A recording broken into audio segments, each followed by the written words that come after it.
आप सभी को नमस्कार। स्वागत है आपका आज के सत्र पे। आज हम लोग करने वाले हैं इकोनॉमिक्स का टेस्ट पेपर। यह हमारे एकेडमी का टेस्ट पेपर है। इसका आज हम लोग पार्ट 1 करने वाले हैं। पार्ट 1 में जो है हम लोग कुल 25 क्वेश्चन को देखेंगे। इसके बाद 25 क्वेश्चन का पार्ट 2 आपका कल आएगा। तो अगर आप चैनल पे नए होंगे तो चैनल को सब्सक्राइब जरूर कर लीजिएगा। इसी प्रकार के कंटिन्यू अच्छे कंटेंट प्रोवाइड होते रहते हैं आपको। साथ में अभी हाल ही में हमने करंट अफेयर भी किया हुआ है अर्जुना का। तो अगर आपने उसे नहीं देखा तो ऊपर आई बटन पे उसका लिंक आ रहा होगा, आप उसे जरूर जाके करिएगा। आज का जो इकोनॉमिक्स का टेस्ट पेपर है ये आपके CGPSC peon, SI, hostel warden और साथ ही अगर आप सीजीपीएससी की भी प्रिपरेशन कर रहे हैं उसके लिए भी महत्वपूर्ण है। अभी 25 क्वेश्चन हम लोग कर रहे हैं। 25 क्वेश्चन को टारगेट करते हैं और देखते हैं आपका इसमें कितना आ रहा है। चलिए हम लोग शुरू करते हैं हम लोग का इकोनॉमिक्स का टेस्ट पेपर। और हम लोग टेस्ट पेपर शुरू करने से पहले बताना चाहूँगा, हम लोग के सीजीपीएससी प्यून का ऑनलाइन टेस्ट सीरीज ऑलरेडी चल रहा है। प्राइस बहुत अफोर्डेबल रखा हुआ है हमने, जिसमें से शुरुआत के 4 हो चुके हैं। इसके टेस्ट पेपर और पीडीएफ आपको प्रोवाइड हो जाएंगे। आप हमारे ऐप में जा सकते हैं, ऐप से इसे परचेस कर सकते हैं। चलिए शुरू करते हैं और आते हैं हम लोग इकोनॉमिक्स के क्वेश्चन पे। सबसे पहला क्वेश्चन है आप लोगों के लिए, वो ये है, अर्थशास्त्र को धन का विज्ञान किसने कहा है? ऑप्शन देखिए, Karl Marx, Amartya Sen, Adam Smith या मैक्स वेबर। तो ये एक इजी क्वेश्चन है। इसका सही आंसर क्या हो जाएगा? Adam Smith. इनके बारे में ध्यान रखिएगा, इनको ही हम लोग फादर ऑफ इकोनॉमिक्स कहते हैं। और ये कहाँ के थे, इनका निवास कहाँ था? तो स्कॉटिश थे, ये स्कॉटलैंड के। इस चीज को ध्यान रखिएगा। और एक चीज और ध्यान रखना है, कौन सा इनका एक बहुत ही फेमस किताब है, पूछता है एग्जाम में, बहुत बार पूछा हुआ है। इनका एक बहुत फेमस किताब है जिसका नाम है wealth of nation. Wealth of nation इनका बहुत फेमस किताब, पूछता है कि इसके राइटर कौन है। और एक और नाम अपने को दिख रहा है, कार्ल मार्क्स। कार्ल मार्क्स और एक और पर्सनैलिटी थे जिनका नाम था लेनिन। इन्होंने कम्युनिज्म की फिलॉसफी को, कम्युनिस्ट जो विचारधारा है रशिया और चाइना में, उसको दिया था। और इसी कम्युनिज्म से आपका धीरे धीरे धीरे मतलब चेंजेस आते हुए आपका सोशलिज्म की फिलॉसफी आई थी। आगे चलते हैं। एडम स्मिथ ने किस प्रकार की अर्थव्यवस्था का समर्थन किया है? पूंजीवादी, समाजवाद, मिश्रित और कृषक अर्थव्यवस्था। तो इसका सीधा सीधा आंसर क्या लेंगे हम लोग? जनरली आपका वेस्टर्न कंट्रीज और अमेरिका जो है वहां पे ये वाली अर्थव्यवस्था का बोलबाला रहता है। तो ये अपना पूंजीवादी अर्थव्यवस्था। समाजवादी अर्थव्यवस्था, जिसमें समाज के प्रति हम लोग जो रहता है ज़्यादा करते हैं, हम लोग जो है इंडिया जो है मिश्रित अर्थव्यवस्था को फॉलो करता है, जिसमें हम लोग पूंजीवादी और समाजवादी का मिश्रण अपनाते हैं। ठीक है। समाजवादी अर्थव्यवस्था आप देख सकते हैं, रशिया कम्युनिस्ट है हालांकि, लेकिन उनका समाजवाद के प्रति जो है झुकाव बहुत ज़्यादा है, तो वो समाजवादी अर्थव्यवस्था में आपका कहलाएगा। आगे आते हैं। निर्भरता के आधार पर भारतीय अर्थव्यवस्था को कितने रुपयों में वर्गीकृत किया गया है? 1, 2, 3 या 4? तो निर्भरता के आधार पर हम लोग करेंगे 3 में। कौन कौन सा हो जाता है आपका 3? कृषि प्रधान, उद्योग प्रधान और सेवा। ठीक है, यही होता है वर्गीकरण। इसका मुख्यतः इसी में वर्गीकरण होता है, कृषि, उद्योग और तीसरा रहता है आपका क्या? सेवा। तो यही आपका 3 वर्गीकरण है इसका। आगे चले। समाजवादी अर्थव्यवस्था की विशेषता नहीं है। ठीक है। केंद्रीय नियोजन, आर्थिक विषमताओं में कमी, वर्ग संघर्ष की समाप्ति या आर्थिक स्वतंत्रता। ठीक। तो इसका सही आंसर देखिए निकाल के, इसका सही आंसर मैं आपको बता दूं, हो जाएगा आपका आर्थिक स्वतंत्रता। देखिए समाजवादी अर्थव्यवस्था में हम लोग क्या करते हैं ना, पूंजी का एकीकरण, मतलब पूंजी एक जगह इकट्ठा नहीं हो सकता, उसका डिस्ट्रीब्यूशन पूरे समाज में करना जरूरी है। तो समाजवादी अर्थव्यवस्था का वो विशेषता मेन होता है। तो आर्थिक स्वतंत्रता मतलब ये अलग ही हो जाएगा। आर्थिक स्वतंत्रता आपको ज़्यादा हो जाएगा तो आप पूंजी का जो है संग्रहण करना भी शुरू कर सकते हैं। आगे चलते हैं। भारतीय अर्थव्यवस्था की विशेषता क्या नहीं है? भारतीय अर्थव्यवस्था की विशेषता है, पूछा है, सॉरी। कृषि की प्रधानता, उद्योगों की प्रधानता, न्यून प्रति व्यक्ति आय और वृहद बेरोजगारी। तो अगर आप सिर्फ इसको लेंगे ना, इस वाले पॉइंट को आप लोग पहले बना लीजिए इसको, लेकिन हम लोग सिर्फ इस वाले पॉइंट को लेंगे कि उद्योग की प्रधानता भारतीय अर्थव्यवस्था की विशेषता नहीं है। आप देखेंगे कि 70 से 80% जनसंख्या जो है वो कृषि के ऊपर है। हालांकि ये बात अलग है कि इतनी बड़ी जनसंख्या इसके ऊपर है, उसके बावजूद इन्होंने क्या है, जीडीपी में बहुत ज़्यादा कंट्रीब्यूशन नहीं किया हुआ है।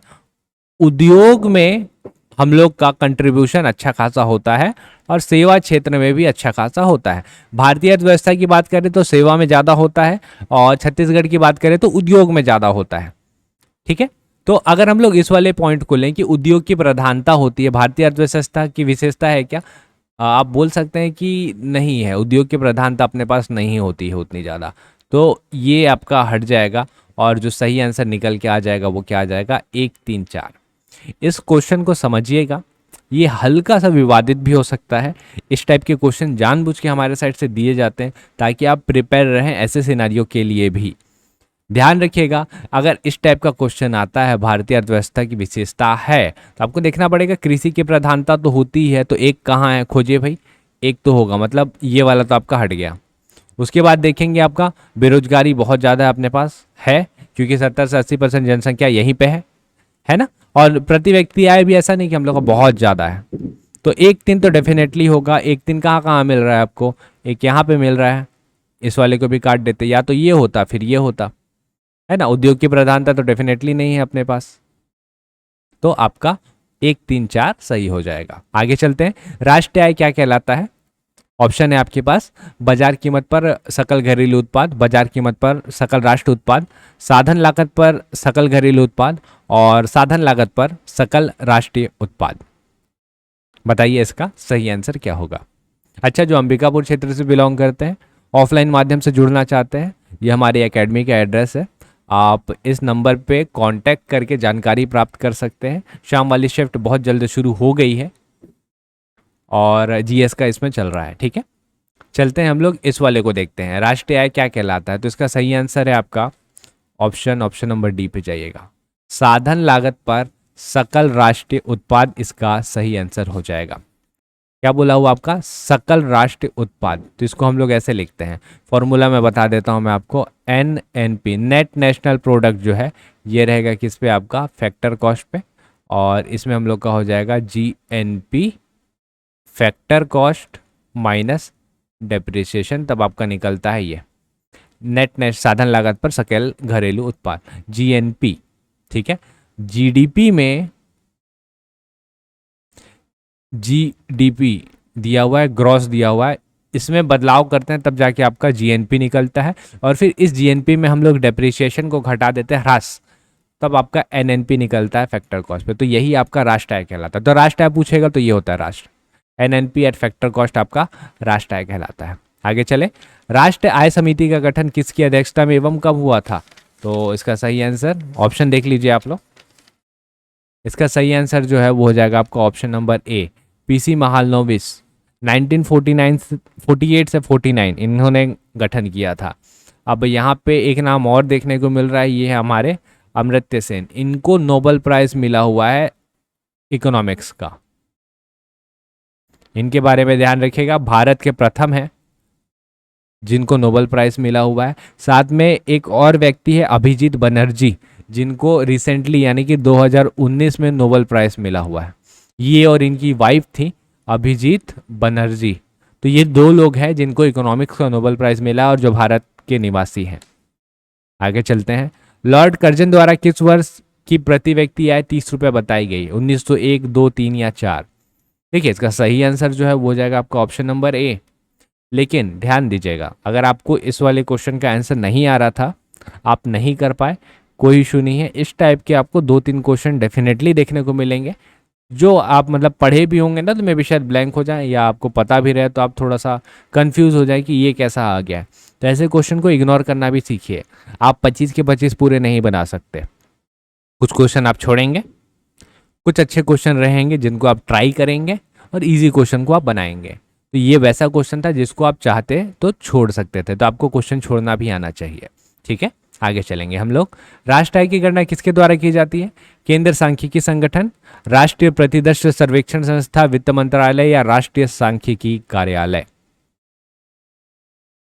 चलिए, बहुत लोग का आंसर आ गया होगा, बहुत लोग का आंसर होगा शायद आपका केंद्र सांख्यिकी संगठन। ध्यान रखिएगा, अब अगर ये क्वेश्चन आता है तो आपको राष्ट्रीय सांख्यिकी कार्यालय लगाना है।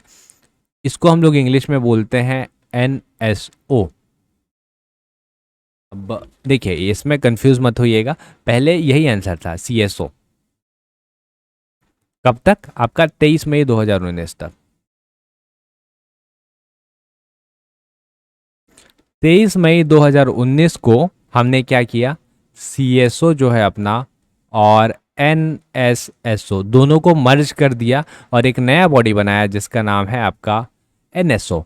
तो आप देखेंगे ये CSO जो है इस NSO के अधीन आता है। तो आपका सही आंसर क्या हो जाएगा? ऑप्शन नंबर डी, राष्ट्रीय सांख्यिकी कार्यालय। इस डेट को आप सर्च करके जानकारी प्राप्त कर सकते हैं कि ये इसी डेट में था। आगे चले, राष्ट्र आय में सम्मिलित नहीं की जाने वाली मद क्या है? ब्रोकर्स कमीशन, सैनिक एवं सुरक्षा सेवाओं पर किया गया व्यय, भारत में विदेशी बैंकों द्वारा अर्जित लाभ, संसद सदस्य को दिया जाने वाला भत्ता। सही आंसर हो जाएगा इसका ऑप्शन नंबर सी, भारत में विदेशी बैंकों द्वारा अर्जित लाभ। हम लोग राष्ट्र आय की बात कर रहे हैं। राष्ट्र आय में क्या होता है? जब जहां देखिए यहाँ पे इसको हम लोग एक मैप के माध्यम से समझ सकते हैं। देखिए राष्ट्र आय में क्या होता है, अगर भारतीय बाहर रह रहे हैं बहुत सारे, अगर कोई इनकम कमाया है तो वो इनकम का गणना हम लोग भारत के अंदर लाके करेंगे। लेकिन यहीं पे कोई विदेशी कंपनी भी तो है जिसने कुछ पैसा कमाया होगा, है ना? तो इनका इनकम बाहर जाएगा। तो भारतीयों का इनकम जो रहेगा भारत के अंदर लाएंगे गणना करने के लिए, और विदेशियों का इनकम जो भारत के अंदर रह रहे हैं उनको लेके जाएंगे हम लोग बाहर, जो जिस देश में है उस देश में जाएंगे हम लोग अपने इनकम का गणना करने के लिए। तो क्या हो रहा है यहाँ पे? भारत में विदेशी बैंकों द्वारा अर्जित लाभ, तो विदेशी बैंक यहाँ पे है, अब इनका पैसा जो जाएगा वो उनके विदेश में जाएगा उनके राष्ट्र आय की गणना करने के लिए। हम लोग के जो बैंक है या कोई भी लोग जो बाहर से पैसा भेजते हैं उन लोग का इनकम आएगा भारत में, हम लोग का राष्ट्र आय का गणना करने के लिए। ध्यान रखिएगा NNP, एट फैक्टर कॉस्ट, ये होता है आपका राष्ट्रीय आय। चलिए आगे, सकल घरेलू उत्पाद तब शुद्ध घरेलू उत्पाद कहलाता है जब मूलहराज को जोड़ दिया जाता है, मूलहराज को घटा दिया जाता है, मूलहराज दुगना कर दें, या इनमें से कोई नहीं। बताइए, फॉर्मूला बता देता हूं आपका, इससे आपको आसानी हो जाएगा। क्या बोला है? सकल घरेलू उत्पाद शुद्ध घरेलू उत्पाद कहलाता है। शुद्ध मतलब क्या होता है आपका? Net domestic product. सकल घरेलू उत्पाद ये रहा, GDP बोलते हैं ना इसको। सकल घरेलू उत्पाद में आप डेप्रिसिएशन को घटा देंगे तो ग्रॉस से क्या हो जाएगा? ये नेट हो जाएगा। तो मूलहराज को क्या कर दिया जाता है? घटा दिया जाता है। ठीक है, ये डेप्रिसिएशन क्या होता है? इस पैसे को अर्न करने पे जो खर्चे हुए हैं अलग अलग प्रकार की बहुत सारी चीजें, जैसे आप देखेंगे एक कंपनी है, कंपनी का आपका जो होता है प्रॉफिट वो होता है 2 लाख रुपए पर मंथ का, बता रहा हूं आपको। ठीक है, प्रॉफिट कितना है? 2 लाख रुपए का। लेकिन ये 2 लाख रुपए क्या इसके पूरे के पूरे कंपनी के जेब में जाएंगे? नहीं, ऐसा नहीं है ना। इसमें आप एक्सपेंसेस को माइनस करेंगे, एक्सपेंसेस पूरा का पूरा निकल के आ जा रहा है कितना? 1,80,000 रुपए। तो आपके पास जो बचा ना लास्ट में पैसा जो बचा 20,000 रुपए, ये कंपनी का एक्चुअल प्रॉफिट होगा। तो इसको हम लोग बोलते हैं नेट और इसको बोलते हैं हम लोग ग्रॉस। ये है ग्रॉस प्रॉफिट और ये है नेट प्रॉफिट। तो इस पैसे को कमाने में जो एक्सपेंसेस लगे उसको माइनस किए, यही डेप्रिसिएशन है। ठीक है, क्लियर हुआ होगा आपको। आगे चलते हैं। उत्खनन को अर्थव्यवस्था के किस क्षेत्र में रखा गया है? प्राथमिक, द्वितीयक, तृतीयक या इनमें से कोई नहीं? तो उत्खनन ध्यान रखिएगा नेचुरल प्रोसेस है, तो नेचुरल प्रोसेस को हम लोग किसमें रखते हैं? प्राथमिक के अंतर्गत। मध्यम कृषि जोत का आकार 1 हेक्टेयर, 2 से 4, 4 से 10 या 10 हेक्टेयर से अधिक। तो मध्यम कहलाता है आपका ऑप्शन नंबर सी, 4 से 10 हेक्टेयर। यह कृषि मंत्रालय का ऑफिशियल डेटा है, उसके आधार पर मैं आपको बता रहा हूँ। सीमांत होते हैं, उसके बाद लघु, फिर अर्ध मध्यम, फिर मध्यम, फिर उसके बाद बड़ा। तो 5 प्रकार का होता है कृषि जोत का आकार। ये कृषि मंत्रालय का डेटा है। क्षेत्रीय ग्रामीण बैंक की स्थापना कब हुई थी? 75, 76, 74 या 73?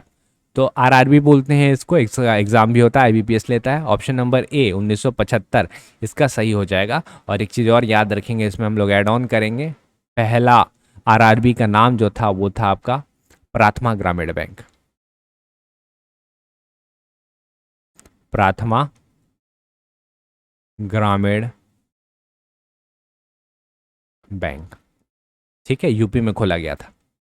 निम्न में से कौन सा रबी फसल नहीं है? मसूर, अलसी, तिल या राई? सही आंसर ऑप्शन नंबर सी, तिल हो जाएगा। तिल रबी फसल नहीं है। हरित सोना किससे संबंधित है? फसल उत्पादन, घास, बांस या मसाला उत्पादन? तो हरित सोना जो है मतलब इस टाइप का क्रांति वाला क्वेश्चन आपको देखने को मिलेगा ही जनरली। बांस उत्पादन होगा इसका। आपका लाल क्रांति हो गया, सफ़ेद क्रांति हो गया, भूरी क्रांति हो गया। ठीक है, इस टाइप से क्वेश्चन जनरली आते ही हैं, तो आपको इसको तैयार करके चलना है। दीर्घकालीन कृषि ऋण किस बैंक द्वारा दिया जाता है? भूमि विकास, क्षेत्रीय ग्रामीण बैंक, वाणिज्यिक बैंक या सहकारी समितियां? सही आंसर इसका करिएगा, भूमि विकास बैंक के द्वारा दिया जाता है। नाबार्ड का मुख्यालय कहाँ मिलेगा आपको? मुंबई, दिल्ली, कलकत्ता या चेन्नई? तो नाबार्ड का मुख्यालय जो है आपका मुंबई में मिलेगा। ये एक्चुअली में रेगुलेटिंग बॉडी है, किसकी? आरआरबी की। रीजनल रूरल बैंक जिसका हमने ऊपर में देखा ना 1975 में, हाँ प्राथमा वाला, तो उसका ये रेगुलेटिंग बॉडी है, ये बाद में बना था। ठीक है, पहले आरआरबी बना, फिर उसका रेगुलेटिंग बॉडी जो है बाद में बना। डेट 12 जुलाई याद रखने की नीड नहीं है, लेकिन आपको 1982 याद रखना जरूरी है। ठीक है, आगे चलते हैं। कृषि उत्पादों के न्यूनतम समर्थन मूल्य पर सलाह कौन देता है? कृषि लागत व मूल्य आयोग, भारतीय खाद्य निगम, कृषि कीमत नीति या NAFED? सही आंसर देख लीजिए, इसका सही आंसर हो जाएगा आपका कृषि लागत एवं मूल्य आयोग। ठीक, तो ये हो गया आपका। एक और दिख रहा है आपको, भारतीय खाद्य निगम। ये एक बड़ी संस्था है और अच्छी संस्था है, इसके बारे में हम लोग आगे देखेंगे। किसान क्रेडिट कार्ड योजना कब से शुरू हुआ? 98, 97, 96 या 2000? सही आंसर इसका ऑप्शन नंबर ए होगा वैसे, 1998। आगे चलते हैं। कोई भी अर्थव्यवस्था कृषक अर्थव्यवस्था कहलाती है, कब कहलाती है? पहला देखिए ऑप्शन, सर्वाधिक लोग कृषि क्षेत्र में कार्यरत हैं, जीडीपी में सर्वाधिक हिस्सा कृषि क्षेत्र का हो, जब कोई देश खाद्यान्न की दृष्टि से आत्मनिर्भर हो, जब कोई देश कृषि प्रधान देश है। तो कोई भी अर्थव्यवस्था कृषक अर्थव्यवस्था कब कहलाएगी? इसका सही आंसर एक्चुअली में हो जाएगा, जीडीपी में सर्वाधिक हिस्सा कृषि क्षेत्र का हो। ठीक है, जनरली हम लोग का, मैंने जैसे बात किया ना, भारत की स्थिति आप जब देखेंगे तो 3 क्षेत्र हैं हमने देखा, कृषि, उसके बाद आपका दूसरा आ जाएगा उद्योग, और तीसरा आ जाता है आपका सेवा। 3 ही क्षेत्र है अपने पास। तो भारत में देखेंगे आप तो सबसे ज़्यादा कंट्रीब्यूशन सेवा का होता है, फिर उद्योग का होता है, फिर कृषि का होता है। छत्तीसगढ़ में आप देखेंगे सबसे पहले जो आता है वो आता है आपका उद्योग, फिर दूसरे नंबर पे सेवा और तीसरे नंबर पे आपका कृषि। तो आप यहाँ पे देखेंगे जीडीपी में कंट्रीब्यूशन जो है, अगर सबसे ज़्यादा कृषि का होना शुरू हो जाए, जीडीपी में सर्वाधिक हिस्सा अगर कृषि क्षेत्र का हो, मतलब उद्योग और सेवा में काम ही नहीं हो पा रहा है, तो उस व्यवस्था को हम लोग क्या कहेंगे? कृषक अर्थव्यवस्था। ठीक है, कृषि में जो भी उत्पादन हो रहा है उसको उद्योग में लाना जरूरी है, उद्योग वाले को आपका सेवा में लाना जरूरी है, तभी एक जो अच्छी इकोनॉमी है आपका अंडर डेवलप से डेवलपिंग से फिर डेवलप्ड हो पाती है। ठीक, तो इसके बारे में जरूर ध्यान रखिएगा। ओलेरीकल्चर किससे संबंधित है? सब्जियों का उत्पादन, फलों का उत्पादन, फूलों का उत्पादन या अंगूर की खेती? तो ओलेरीकल्चर आपको देखने को मिलेगा ऑप्शन नंबर ए, सब्जियों के उत्पादन से। एक शहरी कल्चर होता है, शहरी कल्चर के बारे में आपने जरूर सुना होगा। एक क्वेश्चन मैं देता हूं आप लोगों को, आपको करना है कमेंट बॉक्स में, शहरी कल्चर, शहरी कल्चर का संबंध किससे है? इस 25 क्वेश्चन में आपके कितने आ रहे हैं, उसके साथ में आप सेरिकल्चर का संबंध किससे है, इसको जरूर कमेंट बॉक्स में कमेंट करिएगा। आगे आइए, भारतीय खाद्य निगम आ गया, इसकी स्थापना कब हुई थी? 66, 64, 65 या 68?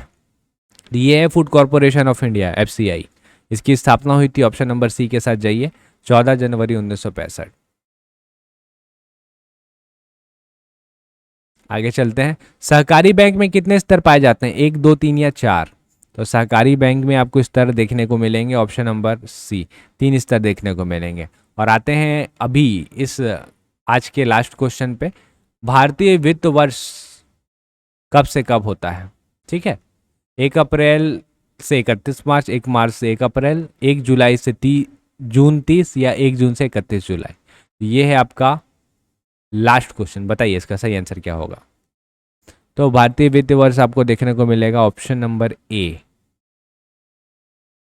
1 अप्रैल से 31 मार्च होता है आपका भारतीय वित्त वर्ष। तो ये था हमारा 25 क्वेश्चन। आपको बताना है 25 में कितने बन रहे हैं आपके। कल एक और सेट आएगा जिसमें 25 क्वेश्चन हम लोग और करेंगे आपके। निश्चित ही प्यून के एग्जाम के लिए और SI के एग्जाम के लिए ये बहुत ही ज़्यादा महत्वपूर्ण है। साथ में जो एक्स्ट्रा इन्फॉर्मेशन आ रहा है उसको भी नोट डाउन करते चलिएगा, ठीक है, ताकि आपको आसानी पड़े बाद में। जो एक्स्ट्रा इन्फॉर्मेशन है इसी से ही कुछ कुछ क्वेश्चन आपके फंस जाते हैं। तो ये थे हमारे आज के इकोनॉमी। कल इकोनॉमी और आएगा, उसके बाद आप कौन सा और क्वेश्चन देखना चाहेंगे हमें कमेंट करके ज़रूर बताइएगा। एक और करंट अफेयर के सीरीज़ के ऊपर काम हो रहा है, वो भी आपको बहुत जल्दी देखने को मिलेगा। हम लोग मिलेंगे अगले वीडियो पे और अच्छे एमसीक्यूज के साथ। तब तक आप इस करंट अफेयर वाले वीडियो को जरूर देखिएगा। और कुछ लोगों को इकोनॉमिक सर्वे नहीं मिल रहा था तो वो भी स्क्रीन में आ रहा होगा, आप उसे भी देख सकते हैं। चलिए फिर मिलते हैं हम लोग कल और इसके अगले पार्ट के साथ। तब तक के लिए आप सभी का बहुत बहुत धन्यवाद।